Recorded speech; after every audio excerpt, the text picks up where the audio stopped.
Hello students, आज का video कैसे अच्छे मार्क्स स्कोर करें पर आधारित है।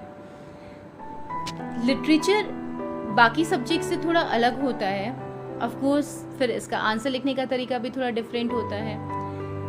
अच्छा आंसर लिखने के लिए आपको अच्छी नॉलेज होना भी बहुत ज़रूरी है। जिस भी वर्क पे आप आंसर लिख रहे हैं, सपोज जो भी आपका टेक्स्ट है, पोइट्री है, प्रोज है, फिक्शन है, शॉर्ट स्टोरी है, जब तक आपको उस टेक्स्ट के बारे में प्रॉपर नॉलेज नहीं होगी, उसके ऑथर के बारे में, उसके बैकग्राउंड के बारे में, किस एज से वो बुक बिलोंग करती है, उस एज में कौन से पॉलिटिकल, सोशल, इकोनॉमिकल मूवमेंट्स हुए, तब तक आप एक अच्छा आंसर नहीं लिख सकते हैं। For example, D.H. लॉरेंस का सन्स एंड लवर्स हमने लास्ट वीडियो में डिस्कस किया है।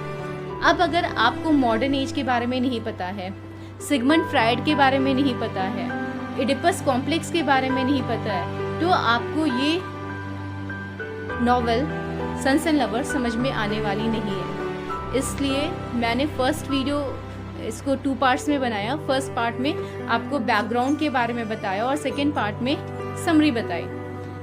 समरी को भी पढ़ने का तरीका होता है। टेक्स्ट जो भी समरी बताता है वो पहले टेक्स्ट थॉरोली पढ़ लेता है और उसके बाद से समरी को मींस टेक्स्ट के जस्ट को ब्रीफ करता है।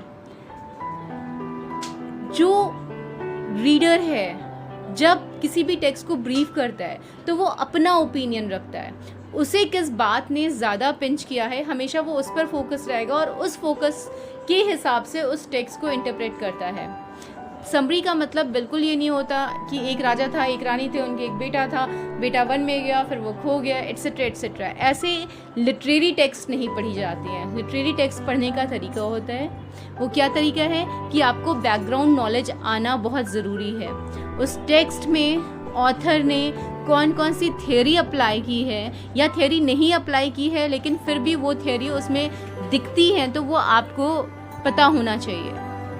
जैसे सन्स एंड लवर्स है, उसके बहुत सारे एस्पेक्ट्स हैं। इडिपस कॉम्प्लेक्स उसका मेन फर्स्ट थीम है उसकी और पहला एस्पेक्ट है। सेकेंड एस्पेक्ट है साइकोलॉजिकल नॉवल है, इंडिविजुअल साइड से डील कर रही है। मॉडर्न लिटरेचर है, मॉडर्न कैरेक्टरिस्टिक्स दिख रही है कि individual is in focus. Victorian society में society was focused by the authors, मतलब सोसाइटी ज़्यादा इंपॉर्टेंट थी, लेकिन मॉडर्न एरा में इंडिविजुअल बहुत इंपॉर्टेंट हो गया। सारी स्टोरी इंडिविजुअल के चारों तरफ घूमती है। तो ये सारे कंसेप्ट हमको पता होना चाहिए और टेक्स्ट लाइन बाय लाइन पढ़ना चाहिए। जी हाँ, बिल्कुल, हम समरी पढ़ लेते हैं, कोई रेफरेंस बुक पढ़ लेते हैं, गाइड पढ़ लेते हैं और हमें समझ में लगता है कि हमें टेक्स्ट पूरा आ गया है, हम जानते हैं स्टोरी के बारे में। बट एक्चुअली नो, जब तक आप लाइन बाय लाइन टेक्स्ट नहीं पढ़ेंगे आपको कुछ भी समझ में आने वाला नहीं है। So it is very very important that you should go through line by line. ठीक है, जो भी इम्पोर्टेंट पार्ट लगे उसको अंडरलाइन करिए। जब आप अपना आंसर लिखते हैं या जब आप इसको अंडरलाइन करेंगे तभी आपको उसके डिफरेंट एस्पेक्ट अपने आप से नज़र आने लगेंगे। जब आप सन्स एंड लवर्स पढ़ते हैं और इंट्रोडक्शन में आते हैं, उसका फर्स्ट पार्ट पढ़ते हैं, तो आपको दिखने लगता है कि मिसेस मॉरल और मिस्टर मॉरल बहुत ही क्वारलसम कपल हैं। उन्होंने फैमिली को भी एकदम हेल बना करके रख रखा है। उनके बच्चे क्या सीखेंगे, उनका इम्पैक्ट हमें साफ साफ दिखता है। और अगर आपको नॉलेज है लॉरेंस के बारे में तो आप उसकी लाइफ से भी उसको रिलेट कर सकते हैं कि उसकी मदर का भी उन पे बहुत इन्फ्लुएंस था। जैसा कि पॉल क्लारा की तरफ अट्रैक्ट होता है, वैसे ही लॉरेंस अपने प्रोफेसर की वाइफ की तरफ अट्रैक्ट होते हैं। ऐसे बहुत सारे एस्पेक्ट्स आपको अपने आप से दिखेंगे जब आप खुद पढ़ेंगे line by line. Interpreter means जो आपको बता रहा है। जैसे अभी मैं इंटरप्रेटर हूँ, यहाँ पर आपके लिए इंटरप्रेट कर रही हूँ लॉरेंस को या फिर कैसे अच्छे मार्क्स स्कोर करें, तो ये मेरे अपने व्यूज़ हैं, मेरी अपनी ओपिनियन है। आप अपनी नॉलेज को अपने आंसर में कैसे लगाओगे, कैसे घुसाओगे, वो आपको खुद से समझना पड़ेगा। ठीक है, because it is not like spoon feeding कि आपको हमने रटा दिया, अब आपने रट लिया और आप जा करके वहाँ पे लिख लोगे, ऐसा नहीं होता है। Second now the main important thing कि कैसे हम एक अच्छा आंसर लिखें। तो अच्छा आंसर लिखने के लिए आपको अपने आंसर को 3 पार्ट में डिवाइड करना है। First part should be introduction, second part should be middle part and third should be conclusion. इन तीनों पार्ट के बिना आंसर कभी कंप्लीट नहीं होता है। Most of the students conclusion नहीं लिखते हैं, बीच में ही कहीं पे भी आंसर ख़त्म कर देते हैं। This is wrong. Right last para as conclusion, जहाँ पे आप कुछ भी कंक्लूड करते हैं जो भी आपका आंसर है। सेकेंड थिंग, आपका आंसर हमेशा क्वेश्चन के अकॉर्डिंग होना चाहिए। क्वेश्चन पूछ रहा है discuss the chief characteristic of protagonist Paul Morel, आप आंसर में लिख रहे हो summary.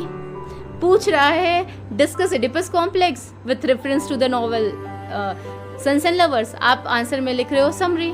So you will not get marks. Summary पे कभी आंसर नहीं मिलते हैं। जो एस्पेक्ट क्वेश्चन में पूछा जा रहा है आपको उसी एस्पेक्ट को डील करना है। अगर फेमिनिज्म पूछा जाता है तो आपको फेमिनिज्म ही लिखना है, ठीक है। अब सपोज आपसे पूछा एडिपस कॉम्प्लेक्स, कैसे हम आंसर लिखेंगे? एडिपस कॉम्प्लेक्स में सबसे पहले आपको एडिपस कॉम्प्लेक्स के बारे में बताना होगा कि एक्चुअली ये कॉम्प्लेक्स क्या होता है। उसके बाद आपको नॉवल के रेफरेंस में सारे सपोर्टिंग मटेरियल देने होंगे। दिखाना होगा कि पॉल मॉरल उस बच्चे की तरह है जिसका एडिपस कॉम्प्लेक्स नहीं रिजॉल्व होता है। उसकी मदर का अटैचमेंट उसके साथ इतना ज़्यादा होता है कि उसको डिफरेंट लेडी मीन्स मिरियम या फिर क्लारा के साथ रिलेशनशिप एस्टैब्लिश करने में बहुत प्रॉब्लम आती है। आपको पॉइंट बाय पॉइंट अपने आंसर को सपोर्ट करना होगा। फिर लास्ट में आपको अपना कंक्लूज़न देना होगा कि हाँ ये नॉवल लॉरेंस फ्रायड से बहुत ज़्यादा इन्फ्लुएंस थे इसलिए, और उनकी लाइफ में भी ऐसा कुछ घटा जिसको उन्होंने एडिपस कॉम्प्लेक्स की थियोरी से कंपेयर एंड कंट्रास्ट किया, और उसके बाद उन्होंने उसके बेस पे ही अपनी नॉवल लिखी है। मैंने आपको बताया था कि गर्ट्रूड हैमलेट में भी यूज़ हुई, मतलब कैरेक्टर थी, प्रिंस हैमलेट की मदर थी। ये भी आप आंसर में लिख सकते हैं। उस समय ये कॉम्प्लेक्स नहीं था बट स्टिल शेक्सपियर ने ऐसा लिखा हुआ है। तो ये होता है तरीका आंसर लिखने का। लेकिन मैं जो सबसे ज़्यादा आपको सजेस्ट करना चाहती हूँ वो ये है कि please read the text thoroughly. ये सारे वीडियोस या क्लास लेक्चर्स सिर्फ हेल्प करने के लिए होते हैं। You are pursuing MA master of arts, mastery करनी है, तो सिर्फ रेफरेंस बुक्स देख करके या फिर वीडियोस को देख करके आप मास्टरी नहीं कर सकते हैं। आपको नॉवल पढ़ना पड़ेगा, तभी आपका नॉलेज इनरिच होगी और आपको पता चलेगा कि एक्चुअली उस एज में क्या हुआ था या ऑथर क्या कहना चाहता है आपसे। होप ये वीडियो आपको हेल्प करेगा। अगर कोई प्रॉब्लम होती है स्टिल आपको, तो आप कमेंट बॉक्स में मेरे से पूछ सकते हैं, मैं फिर आपको आंसर करूँगी, और अगर ज़्यादा ज़रूरत हुई तो नेक्स्ट वीडियो बनाऊँगी। Thank you.